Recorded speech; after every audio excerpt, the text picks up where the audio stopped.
Hello, welcome to this video. It's a great pleasure to give a talk here in this very interesting workshop.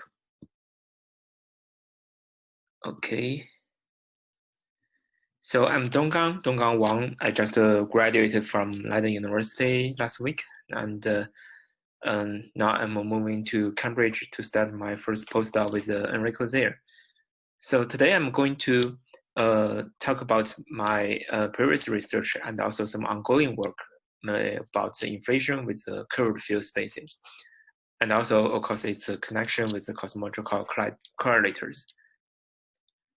Inflation can be seen as a natural laboratory at extremely high energy scales.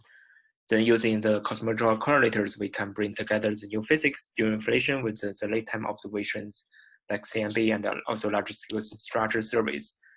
And for new physics during inflation, it can be something like new particles or new symmetries. And in this talk, I will mainly focus on one particular example of the new physics. It's the geometry of the internal field space. And here is the outline of my talk. I will first introduce inflation with curved field space, the motivation, and also some recent developments. And then I will try to use inflationary massive fields to study the properties of these internal field spaces. And next will be some discussion about non-Gaussianity phenomenology. And after that, there will be some discussion on ongoing research using fluctuation EFT approach. Then there will be summary and outlook. So typically, if we look at the UV completion or inflation, then a very general effective action for the four-dimensional space-time low-energy theory would be like this. We would have the Einstein gravity and also scalar field sector. And normally, people only focus on the potential of the scalar field for the model building. But here we can notice that the kinetic term of the scalar fields can also be a bit non-trivial. So here we would expect a non-standard field space metric. So there are many examples in the UV constructions for this curved field space.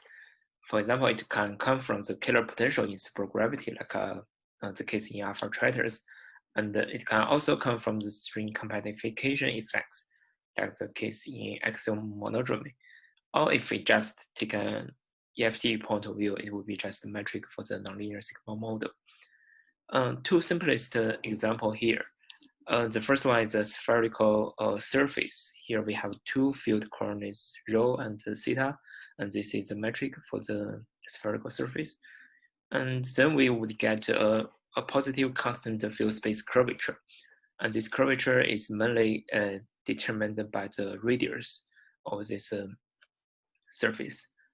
And the second example is just the hyperbolic field space. And again, we have two field coordinates, rho and theta. And the field space curvature is a negative constant. Okay, so for inflation in this curved field space, we need some multi-field techniques to describe the behavior here. Still, we look at this general form of the action with the field space metric and also the potential.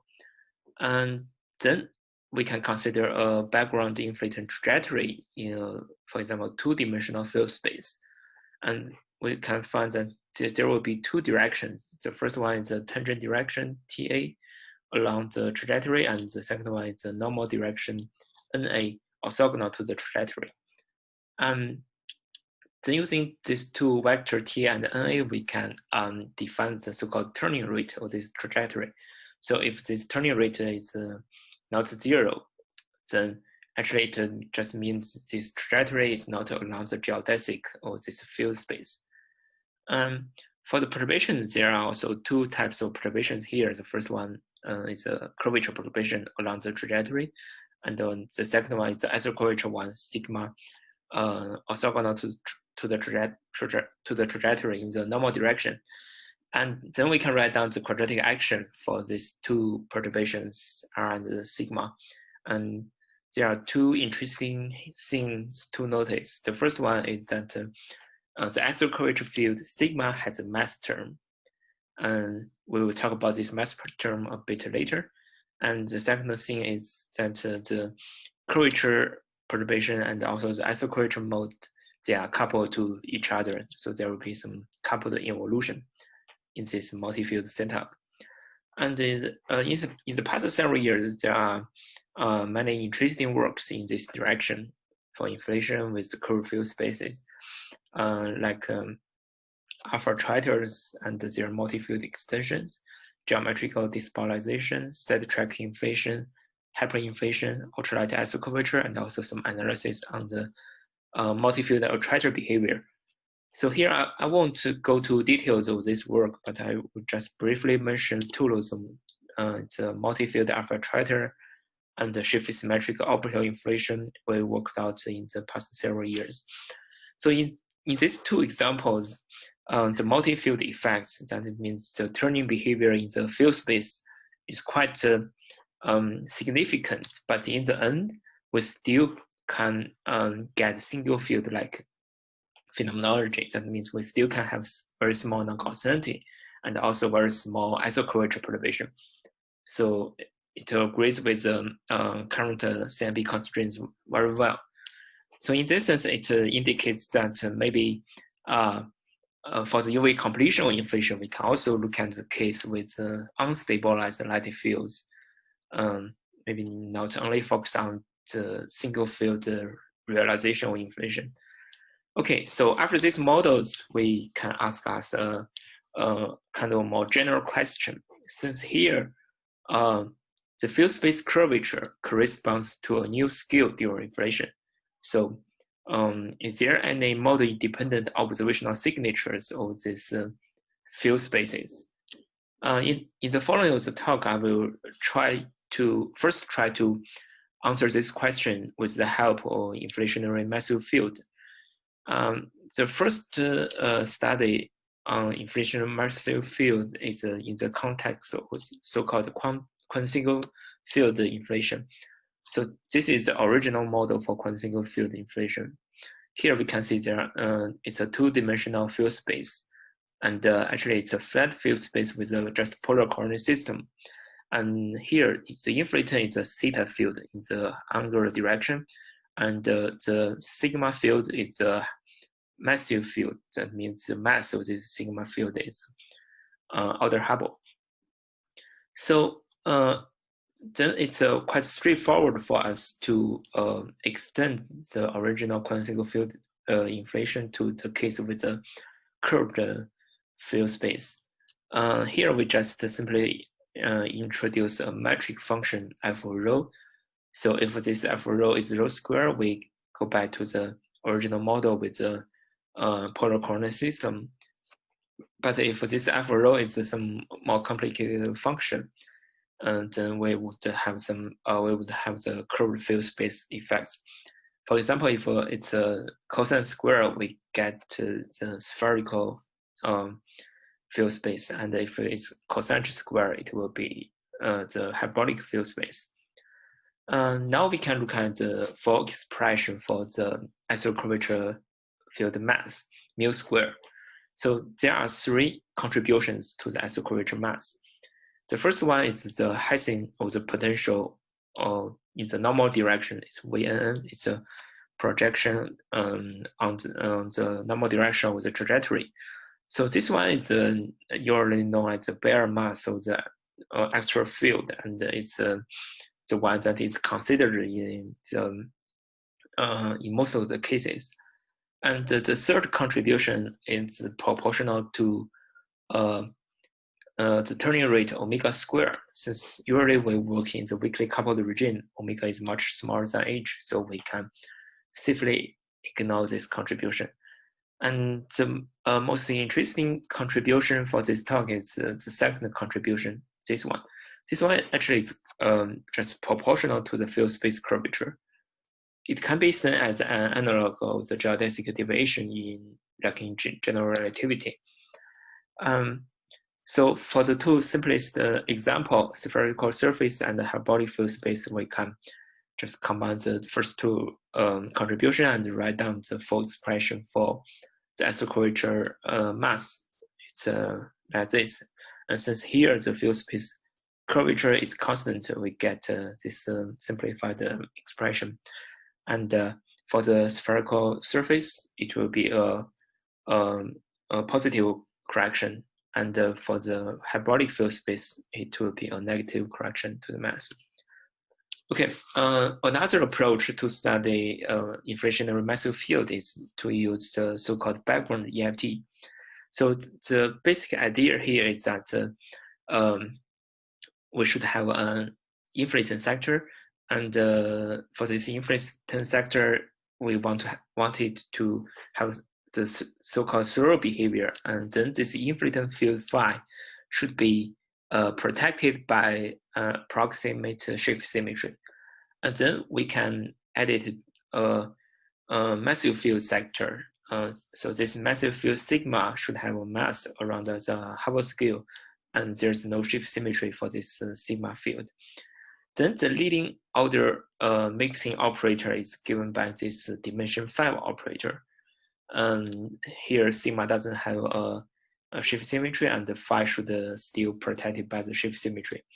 So there's a lot of discussion in the literature on this dimension 5 operator, since it will lead to the linear mixing between the curvature and iso-curvature perturbation. Also, it will contribute to the primordial bispectrum through this Feynman diagram. Here we need to take one inflaton leg to the background, and then it gives us the bispectrum, the 3-point correlation function for the curvature perturbation. So the next leading order operator in this setup is the dimension 6 operator with another cutoff scale lambda 2, and here it's rho square.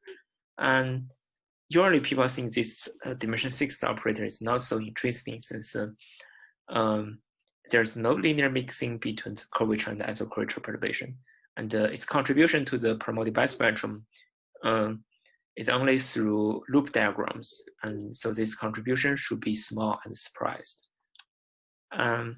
However, if we take both of the two inflaton field here to the background, then actually through this Feynman diagram, we can see that there could be a mass correction to the extra field sigma. This was first noticed in the context of geometrical despolarization. And then in the end, if this effect will give us a corrected iso-curvature mass mu square, like this is mainly controlled by the cutoff scale of this dimension 6 operator. So now we have two descriptions: the multi-field analysis with the curved field space, and also the background effective field theory. Then actually we can just realize that these two descriptions are equivalent to each other, and we can bridge the gap between these descriptions. For example, if we write down the background EFT into the current form, then actually this is just corresponds to the metric function of rho to be this form. And we can also calculate the field space curvature in this background EFT. Also, we can look at the correction to the iso-curvature mass. In the multi-field analysis, we have this expression, and in the EFT approach, we get this result. And then we found that the cutoff scale of the dimension 6 operator in the background EFT actually just plays the role of the curvature scale of the field space. So lambda is kind of equivalent to R, the curvature radius of the field space. And we can look at the size of this mass correction in these two setups. So if this cutoff scale of the curvature radius is around the Planck scale, then this mass correction is zero surprise. It will be very small. But if this cutoff scale is around the 3,000 times h, then this mass correction would be around the Hubble scale. So in this case, it will affect the quasi-single field predictions. And another important thing to notice is that this mass correction is time dependent in nature. That is because it's also proportional to the inflated field velocity phi dot square. So if we consider the throw dynamics or the inflated field, then we can write down the time dependence of the throw parameter like this, and then we could get some running isoquadrature mass. And the running parameter lambda is mainly contributed by is mainly controlled by the field space curvature R, or equivalently by the cutoff scale of the dimension 6 operator. Okay, now we can move to consider the phenomenology of non-Gaussianity. Normally for massive field, the most interesting phenomenology is the squeezed limit of the primordial bispectrum. Then still using through this Feynman diagram, we can get the primordial bispectrum, and then if the mass of the isoquadrature field is smaller than 3/2 h, then we can find some parallel behavior in the squeeze limit. And if the mass is larger than 3/2 h, then the squeeze limit would give us some oscillatory signal. And later this research was kind of generalized to the story of cosmological collider physics to include spins of the new particles during inflation. Then for the case with a running isoquadrature mass caused by the field space curvature, first of all, we can look at the superhorizon behavior of the isoquadrature modes, and then we find that this running behavior of the isoquadrature field will change the superhorizon decay of the this isoquadrature propagation. For example, in this plot, this dashed line is the one without running. The isoquadrature mass is not running, and the blue and the orange line is the one with running. And this is the case for negative running mass in the light field region. And similarly, we can look at the case for the positive running mass in the heavy field region. So it will also change the oscillatory signal here. It's not the dashed line anymore. And also we can look at the positive running from the light field region to the heavy field region. Then we can see there will be some transition signal, transition behavior from the parallel decay to the oscillatory one. And also for the negative running case from the heavy field region to the light field one, we would find this oscillatory behavior, then there will be transition to the parallel one later. And then we can look at the squeeze limit again for the primordial bispectrum. We found that the running in the light field region would give us also a running parameter in the squeeze limit. So besides this parallel index, nu L, we would also get this running parameter alpha nu that is controlled by the field space curvature.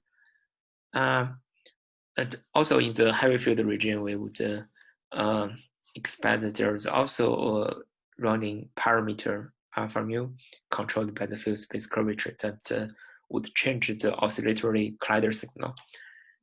If we consider the running mass through the critical mass mu equals 3/2 h, then there will be some quite big deviation from the quasi-single field prediction. And for the positively curved field space, the transition signal will be from the parallel signal to the oscillatory one. And for the negatively curved field space, like the hyperbolic field space, the transition signal would be from this oscillatory scaling to the parallel scaling. So this signature is model independent since we didn't specify any model at the beginning, but maybe it's not unique since maybe we can just cook up some other effects with also running mass behavior as well. So there will be some degeneracy. Then in this case, we are still encouraged to look for the really model independent, generic, and unique observational signatures of the internal spaces. And in the following, I will introduce an ongoing project with the fluctuation EFT or inflation to do this job. So for single clock inflation, there is a Goldstone or time diffeomorphism breaking, and it's associated with the curvature propagation. And using this approach, people can construct the most general effective field theory for inflation.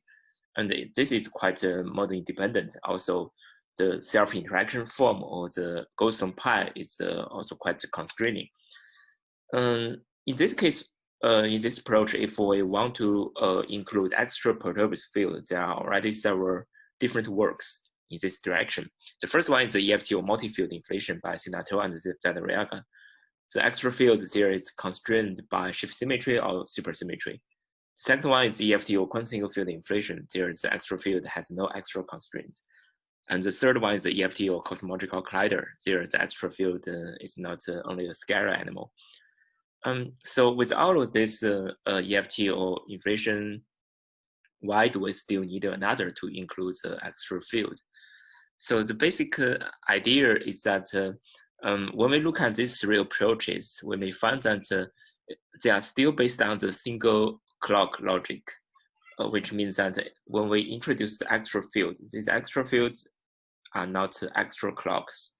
So we just couple them to the Goldstone pi in a symmetric or non-symmetric fashion.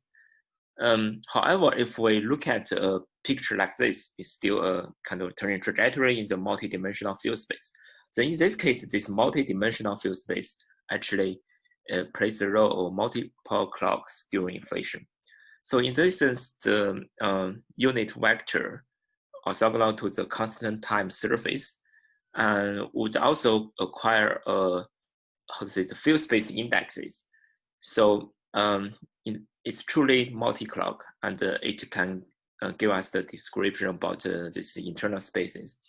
Another important thing to notice that the isoquadrature propagation, the extra field, always has an orthogonal direction. It's orthogonal to the Goldstone direction. So using this setup, we can construct a new type of multi-field EFT. Since here the interaction terms would be highly constrained by the geometrical argument.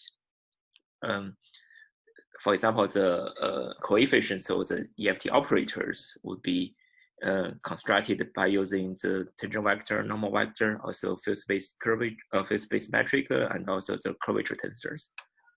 And in this EFT, we find that the lowest order Lagrangian can successfully return to the background models, background examples with the curved field spaces. And we also expect that in this approach, we can probe the generic signatures of the internal field geometries and also some internal symmetries. This is quite exciting ongoing work with Anna Trucaro and also Guy Pimentel. Okay, this will be the end of my talk. So to summarize, during inflation, the Wang expectation value of the inflaton is time dependent, and thus the exertion of the inflaton in field space may provide new windows to probe internal symmetries and also geometries at high energy scales.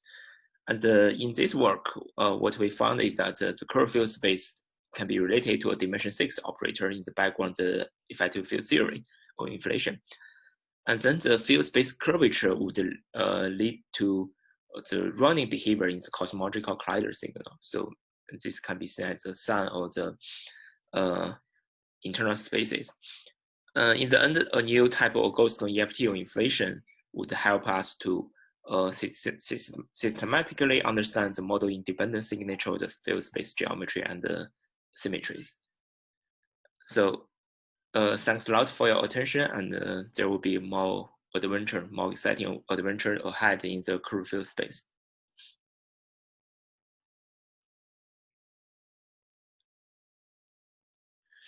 Bye.